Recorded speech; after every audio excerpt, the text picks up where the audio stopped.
History tells us kings died heroically, on battlefields, with swords, honor, drama, glory. Yeah, except when they died from a staircase, a sandwich, or a monkey. Welcome back to Heinous History, the podcast where royal dignity trips over its own shoelaces. I'm Dot Matrix, your drama-loving historian with a tiara made of spite. And I'm Algorithm, historical buzzkill, sworn protector of facts, and deeply disappointed in several monarchs. Let's kick it off with Charles VIII of France.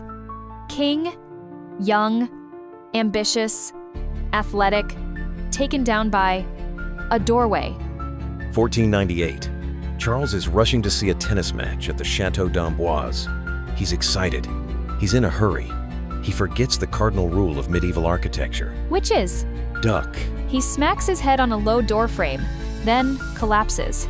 He dies later that same evening. The official cause, skull trauma, leading to probable cerebral hemorrhage. The unofficial cause? Being too tall for 15th century doorways. He was 27. He didn't die by the sword. No one poisoned him. Just a fatal case of not looking up. Imagine that eulogy.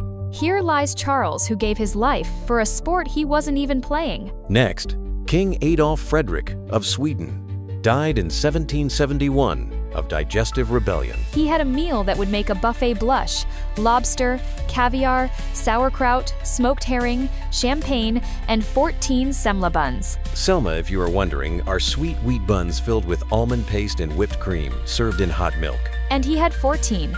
The man basically drowned in dessert. He reportedly died later that evening from what doctors described as digestive complications. Translated, his stomach gave up and left the building. It's still debated whether the semla was the direct cause, but the timing is suspicious. He's now remembered in Sweden as the king who ate himself to death. Honestly, iconic. All right, Al, this one feels poetic. A king, killed by his own throne. Yes. King Bela I of Hungary died in 1063.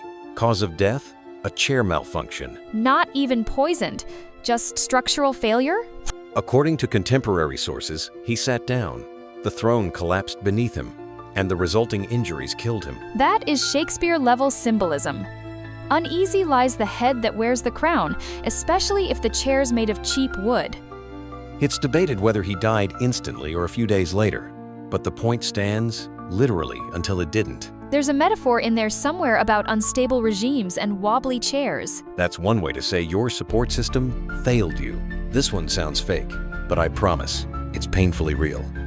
King Alexander of Greece, 1920. He's walking his German shepherd through the royal gardens at Tetoy Palace when a monkey owned by a palace staffer attacks his dog. Alexander jumps in to break it up. Hero move. But then, a second monkey joins the fight and bites him. On the leg and stomach, he brushes it off. No major treatment, the wounds get infected. Septicemia sets in. And 3 weeks later, he's dead. At 20 seen, from a monkey bite. And that's not even the worst part. His death created a power vacuum, destabilized Greece, and helped trigger the Greco-Turkish War. One monkey bite, one dead king. A collapsing monarchy. War. It's like the butterfly effect, but with teeth and tiny hands. And fur. Don't forget the fur. And finally, Edward II of England. Reigned 1307 to 1327. Possibly murdered in a way that lives in infamy. The popular tale says he was executed with a red-hot poker inserted into his, well, let's say into a highly sensitive royal zone. That's one way to send a message.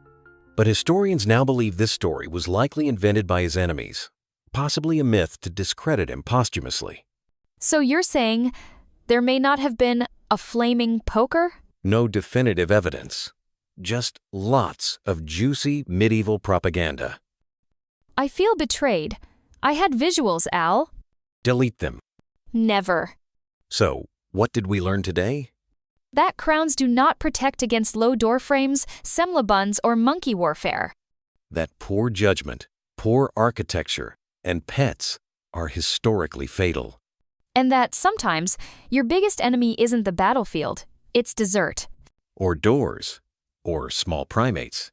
Thank you for joining us on Heinous History, where monarchy meets mortality in the most embarrassing ways possible. Don't forget to rate, review, and tell your friends how the King of Greece was undone by monkey drama.